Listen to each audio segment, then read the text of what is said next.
everyone, today is April the 3rd and it is time for me to start my reading vlog because last night I finished the book that I'm very happy that I get to talk about. I almost dropped it. The book is Blonde by Joyce Carol Oates, which is a retelling of Marilyn Monroe's life from her childhood till she died when she was 36 years old. It's a fictional piece of work, so you kind of have to balance between the truth and the fictional parts, which I think Joyce does really well. It's one of those books that as a whole it had a great impact on me. I loved it. It was so fascinating and I learned a lot about Monroe's life, obviously, but it's not like I loved every single page absolutely as much as I could.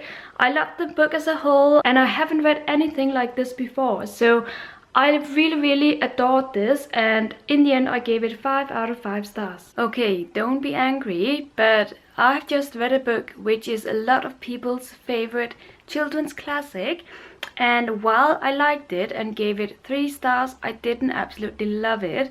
I'm talking about The Secret Garden by Frances Hodgson Burnett. I'm pretty sure that if I had read it as a child, I would have gotten a lot of different things out of it, and I didn't really get those things out of it today as a grown-up. So yeah, 3 stars to The Secret Garden. I hope this is working out. Maybe it's not. Let's put a book underneath. This is better. So John Irving has done it again. I have finished a book of his that I absolutely adored, and that is The World According to Garp, which is from, I think, the 1970s actually, so it's quite an old novel, and still I only now managed to actually pick it up. As I said, I love this book. It is about Garp and his mother Jenny, who are kind of a peculiar couple. I noticed right from the beginning that this was a very quirky story, but I loved it for that. Every time I encountered something crazy happening, I fell in love with the story even more. So this story follows Garp from he is a child until he is a man, and he's also a writer, which makes the narrative of the story very interesting because Irving includes some of his actual writing in this story. We get to follow Garp's progress as a writer. I just really was fascinated by this one, and yeah, I gave it 4.5 out of 5 stars. Breakfast of Champions. Since I last spoke to you, I have been doing a lot of damage to my strict rules about my book buying habits this year, as well as my TBR pile, and I blame this book.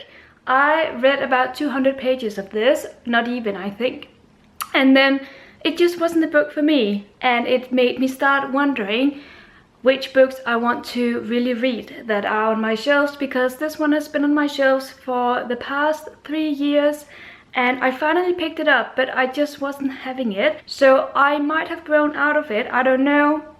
But then I started emptying my bookshelves a little bit from the books that I have either read and didn't really like, or books that I haven't read but that I have no more interest in, and that led me to these 2 piles of books. Let me just get down on the floor. So here we have the books that I plan on getting rid of now, and that led me to a feeling of being exhausted with my novels and not really wanting to read anymore.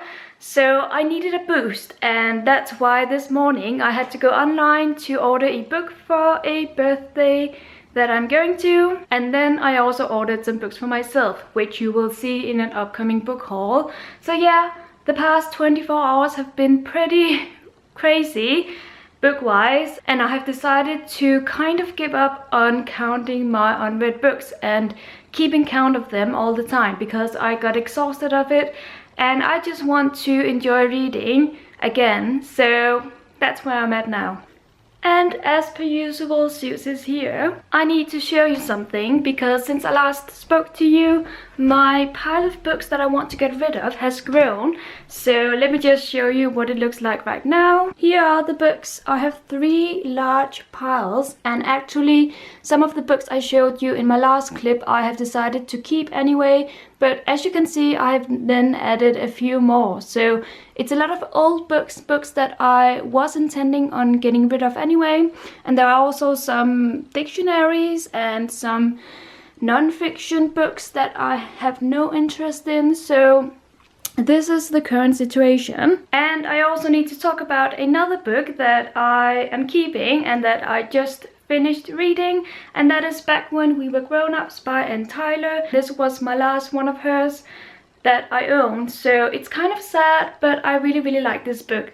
It's about Rebecca, a 53-year-old woman who has started doubting her life. So she kind of reflects back on her childhood and her adolescence, and she tried to figure out whether her life would have been different or better if she had chosen another path. In my opinion, that way of thinking is so dangerous because you can always choose other paths, but that wouldn't necessarily have made you happy, and you have to be happy with the life you chose. So all the way through I was kind of yelling at Rebecca, but I loved her so much anyway. And I ended up giving this book 3 out of 5 stars, just because her resolution in the end wasn't really there in my opinion. This is the current situation. It is rainy outside, so I'm sitting in here with my book and my lunch and my coffee, of course. And I think I'm going to watch an episode of Call the Midwife on Netflix.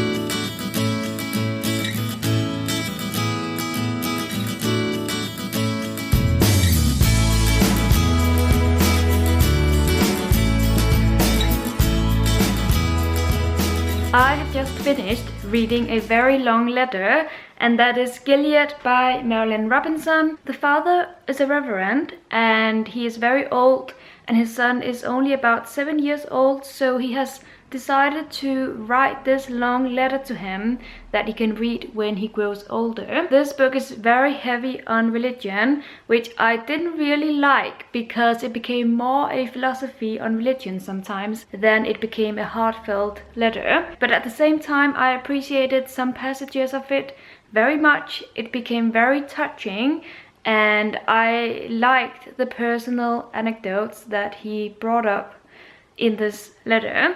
So yeah, I enjoyed this book, but it wasn't a favorite of mine, and that's why I gave it 3 out of 5 stars. And once again, there's Zeus in the background. It has been quite a journey, but I have finally managed to finish this big novel, Jonathan Strange and Mr. Norrell by Susanna Clarke. So this novel is about 2 great magicians of England, and it's about their journey developing as magicians and the relationship between them. And while this story was highly entertaining, it's seldom that I read about magicians, it was also really long. It's a 1,000-page novel, and it was too long, I think. So for some parts of it I was a little bit bored, but I do find the story unique and original. And it was, as I said, really entertaining. So it's been a journey, but I'm glad I read it, and I ended up giving this well-loved and well-known fantasy magical story 3 out of 5 stars. I mentioned earlier in this video that I have ordered some books for myself, and they have started to arrive. Here's a sneak peek. Wow. And there are more books coming. I obviously plan on doing a book haul, which you can look forward to probably in the video after this reading vlog. Now, does this surprise you? More books have come in. Let's have a sneak peek. I am ready with my next book, and that is The Sacred Comb by Thomas Maloney. So this was kind of a puzzling story, because on one side it's about this peculiar man and a peculiar job that he gets after his wife leaves him all of a sudden. And then on the other side, it's a book that's very heavy on descriptions of nature and on life and thoughts in general, which I didn't mind to begin with, but there were a lot of those descriptions, so I started disconnecting to the book.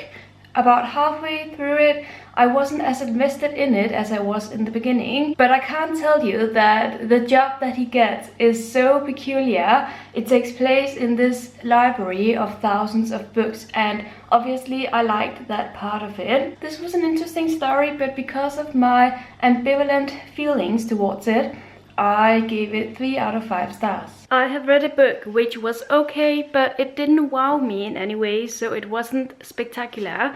But it was The Husband's Secret by Liane Moriarty, and the reason why I might sound a little bit disappointed is because I really like this author, but this book just didn't really live up to the other books I've read by her. It's about this woman whose husband has written a secret letter that she accidentally finds, and she can't open it until the day he passes away. But of course, now that she has found it, she's in doubt as to whether she should open it or not, and the story takes on from there. And it's a story that follows 3 different women in Australia, and I like that. The beginning was good, but it was gradually that the narration started to unravel in my eyes. There were some things about this book that I didn't really like. For instance, the ending where the author decides to play God, and also the characters started behaving irrationally. This one was okay, but I'm really in the mood for a book that will wow me now. This one didn't do that, and I gave it 3 out of 5 stars. I have a sore throat today, so in case you're wondering, that's what's happening. And furthermore, I've read a book which took me to Spain, and it was the most amazing journey. I'm talking about a very short book called Hot Milk, and I have it right out here. I finished it yesterday, and I must say I absolutely loved it. This is by Deborah Levy, and I think it was nominated for a prize last year, but I might be mistaken about that. This one is about a daughter and her mother who go to Spain because her mother is a hypochondriac, and they go to Spain in order to find a cure for this illness of hers. But the story is more about the daughter and how she has to help her mother, and how she struggles with identity, and she kind of finds herself in a void in her life in which she doesn't really know in what direction to go. She's an educated anthropologist, which I found very fascinating. It's a very short book, but so many things went on in it. The author is really good at connecting all the dots without making it too obvious. It's a beautiful language, and I just loved being in Spain. This was a beautiful country. I really wanted to go there. So what I'm trying to say is that I gave this book 4.5 out of 5 stars. I have finished what is going to be the last book of the month, and also my cold is getting worse. But anyway, the book I'm talking about is The Crane's Dance by Meg Howry, which is actually part of my upcoming book haul. I wasn't supposed to read any of those books this month just because I didn't want to spoil you guys too much and show you any of the books, but I just couldn't wait anymore, so I picked up this one